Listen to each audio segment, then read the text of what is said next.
তো আপোনালোকে এই ভিডিঅ'টো যদি আপোনালোকে সম্পূৰ্ণ ভিডিঅ'টো চাই তেতিয়াহ'লে আপোনালোকে আচলতে অনলাইনত আপোনালোকে কেনেকৈ তীৰ কাটিব পাৰে তো সেইখিনি কথা আপোনালোকে বুজি পাব আৰু দেখিবলৈ পাব আপোনালোকে কেনেকৈ অনলাইনত তীৰ কাটে আৰু যদি আপোনালোকে অনলাইনত তীৰ কাটিব খোজে তেতিয়াহ'লে আপোনালোকে এই ভিডিঅ'টো সম্পূৰ্ণ ভিডিঅ'টো চাই থাকিব তো তেতিয়াহ'লে আপোনালোকে অনলাইনত তীৰ কাটিব পাৰিব।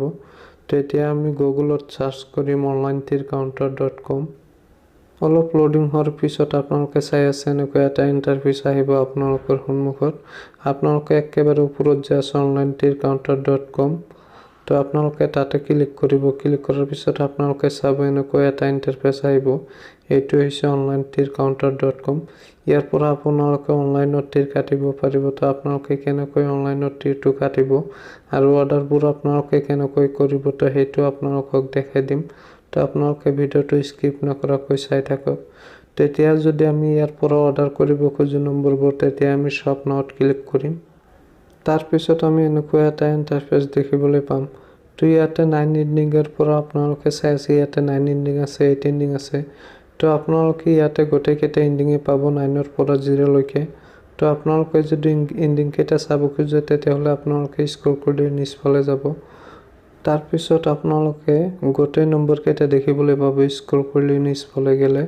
তো আপোনালোকে ইয়াৰ পৰা যিকোনো এটা সিলেক্ট কৰিব। সিলেক্ট কৰাৰ পিছত আপোনালোকে 4টা অপচন দেখিবলৈ পাব। আপোনালোকে আচলতে নম্বৰটো ক'ত কাটিব এই 4টা অপচন আহিব। তাৰ পৰা আপোনালোকে যিকোনো এটা অপচন সিলেক্ট কৰি ল'ব। আপোনালোকে আচলতে নম্বৰটো ক'ত কাটিব। তো যিকোনো এটা সিলেক্ট কৰি লোৱাৰ পিছত আপোনালোকে ইয়াতটো চাৰ্ট কৰিব। ইয়াতটো চাৰ্ট কৰাৰ পিছত আপোনালোকে চাব ওপৰত ৰাইট সাইডত আপোনালোকে এটা চাব তাতে আপোনালোকে ক্লিক কৰি আপোনালোকে এনেকুৱা এটা ইণ্টাৰফেচ দেখিবলৈ পাব। মানে ইয়াতে আপোনালোকে অৰ্ডাৰবোৰ আপোনালোকে প্লিজ অৰ্ডাৰত তেতিয়া ক্লিক কৰিব লাগিব। তেতিয়াহ'লেহে আপোনাৰ অৰ্ডাৰটো হ'ব। তেতিয়া আমি প্লিজ অৰ্ডাৰত ক্লিক কৰিম। তাৰপিছত আমি ইয়াৰ পৰা আমি পে' কৰিব লাগিব। তো আপোনালোকে চাই আছে অৰ্ডাৰটো ছাকচেছফুল হৈ গৈছে। হৈ যোৱাৰ পিছত এতিয়া আমি অৰ্ডাৰটো পে' কৰিম কেনেকৈ। তো এতিয়া আমাৰ হোৱাটছআপত এটা SMS আহিব। তো আপোনালোকে আপোনাৰ হোৱাটছআপ নম্বৰটো দি কনফাৰ্ম কৰি ল'ব। তো সেই আপোনালোকে হোৱাটছআপৰ SMSত যাই আপোনালোকে পে'মেণ্টটো দিব পাৰিব।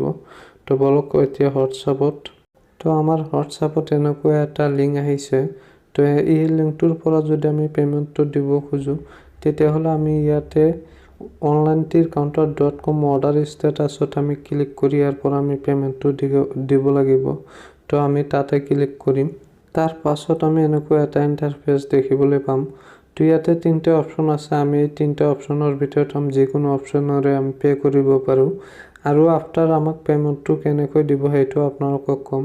যদি আপোনালোকে পে'মেণ্টটো পায় তেতিয়াহ'লে আপোনাৰ হোৱাটছআপত আপুনি পে' নম্বৰটো তাক দি দিব আৰু সিহঁতে আপোনাক পে'মেণ্টটো আপোনাৰ পে' নম্বৰত পে'মেণ্ট কৰি দিব। আফটাৰ 30 মিনিটৰ ভিতৰত আপোনালোকে আপোনালোকৰ একাউণ্টত পে'মেণ্ট পাই যাব। সেইটো 100% জেনুইন। তো আপোনালোকে ভিডিঅ'টো চাই নিশ্চয় বুজি পাইছে আচলতে আপোনালোকে কেনেকৈ অনলাইনত তীৰ কাটিব পাৰে। তো আপোনালোকে অনলাইনত তীৰ কাটিব আৰু ভিডিঅ'টো শেষলৈ চোৱাৰ কাৰণে ধন্যবাদ জনাইছোঁ আপোনালোকক।